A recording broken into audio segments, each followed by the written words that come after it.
LPU ప్లేస్మెంట్ల రికార్డులు సృష్టిస్తోంది. Final year student 2.5 కోట్ల ప్యాకేజ్ పొందుతున్నారు. 1700 మందికి పైగా ఎల్పియు స్టూడెంట్స్ 10 లక్షల నుంచి 2.5 కోట్ల ప్యాకేజెస్ పొందారు. విద్యా విప్లవం ప్రారంభమైంది లవ్లీ ప్రొఫెషనల్ యూనివర్సిటీలో.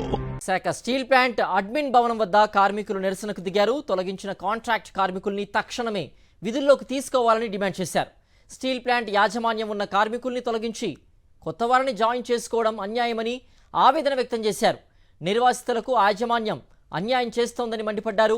కాంట్రాక్ట్ కార్మికులకు న్యాయం జరగకపోతే ఉద్యమం తీవ్రతరం చేస్తామని కార్మికులు హెచ్చరించారు.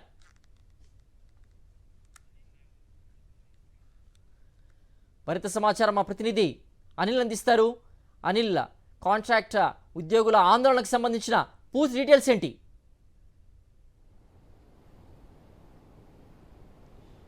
సిద్ధు, స్టీల్ ప్లాంట్ కార్మికులతో పాటు భూములు ఇచ్చినటువంటి నిర్వాసితులు అడ్మిన్ బిల్డింగ్ వద్ద పెద్ద ఎత్తున ఆందోళనకు దిగారు. ఎందుకంటే కాంట్రాక్ట్ కార్మికులను ఇప్పటికే తొలగిస్తున్నారు. వారందరినీ తిరిగి విధుల్లోకి తీసుకోవాలని పెద్ద ఎత్తున డిమాండ్ చేస్తున్నటువంటి పరిస్థితి.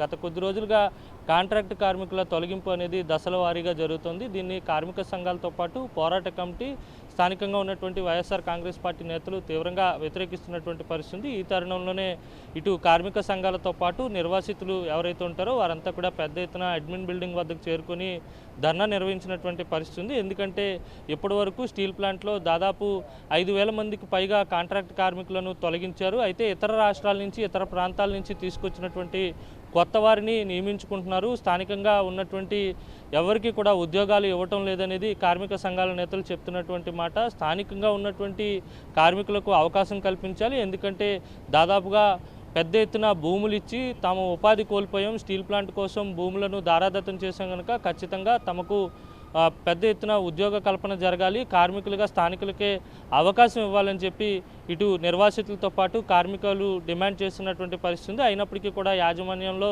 ఏమాత్రం మార్పు లేదు. కూటమి ప్రభుత్వం అధికారంలోకి వచ్చిన తర్వాత పూర్తిగా స్టీల్ ప్లాంట్ ప్రైవేటీకరణ దిశగా వేగంగా అడుగులు పడుతున్నాయి. నానాటికి కార్మిక శక్తి తగ్గిపోతూ వస్తుంది. కాంట్రాక్ట్ కార్మికుల తొలగింపు, వీఆర్ఎస్ పేరుతో ఉన్నటువంటి పర్మనెంట్ కార్మికులను బయటకు పంపించేటువంటి ప్రయత్నాలు వేగంగా జరుగుతున్నాయి. కానీ ఈ దశలోనే రాష్ట్ర ప్రభుత్వం ప్రతిసారి కూడా స్టీల్ ప్లాంట్ని రివైవ్ చేస్తామని నమ్మబలికేటువంటి మాటలు చెప్తుంది, కానీ ఆ దిశగా ప్రయత్నాలు ఏవీ జరగడం లేదనేది స్పష్టంగా అర్థమవుతోంది. ఒకవైపు ప్రైవేటీకరణ దిశగా నిర్ణయాలు వేగంగా జరగడం మాత్రమే కాకుండా స్థానికంగా ఉన్నటువంటి ఎవ్వరికి కూడా ఉపాధి కల్పన జరగలేనటువంటి పరిస్థితి అయితే కనిపిస్తుంది. ఓవరాల్గా చూస్తే కార్మిక సంఘాలు మొదటి నుంచి ఒకటే డిమాండ్ చేస్తున్నాయి. తొలగించినటువంటి కాంట్రాక్ట్ కార్మికులను తక్షణమే విధుల్లోకి తీసుకోవాలని డిమాండ్ చేస్తున్నారు. చుట్టుపక్కల ఉన్నటువంటి పెదగంట్యాడ, అగనంపూడి వంటి ప్రాంతాల్లో పెద్ద ఎత్తున అక్కడ ఉన్నటువంటి రైతులు స్టీల్ ప్లాంట్ కోసం భూములు ఇచ్చారు. ఆర్ కార్డ్ హోల్డర్స్ ఇంకా ఉన్నారు. అలాగే నష్టపోయినటువంటి ప్రాంతాల్లో ఉన్నటువంటి వారికి అందరికీ కూడా స్టీల్ ప్లాంట్లో ఉపాధి కల్పించాలనేటువంటి డిమాండ్తో కార్మిక సంఘాల నేతలతో పాటు కార్మికులు ముందుకెళ్తున్నారు. ఇప్పటికైనా యాజమాన్యం స్పందించాలి. కేంద్ర రాష్ట్ర ప్రభుత్వాలు స్పందించి తక్షణమే తమకు న్యాయం చేయాలని ఇటు కార్మికులతో పాటు నిర్వాసితులు డిమాండ్ చేస్తున్నారు. సిద్ధు. ఓకే అనిల్.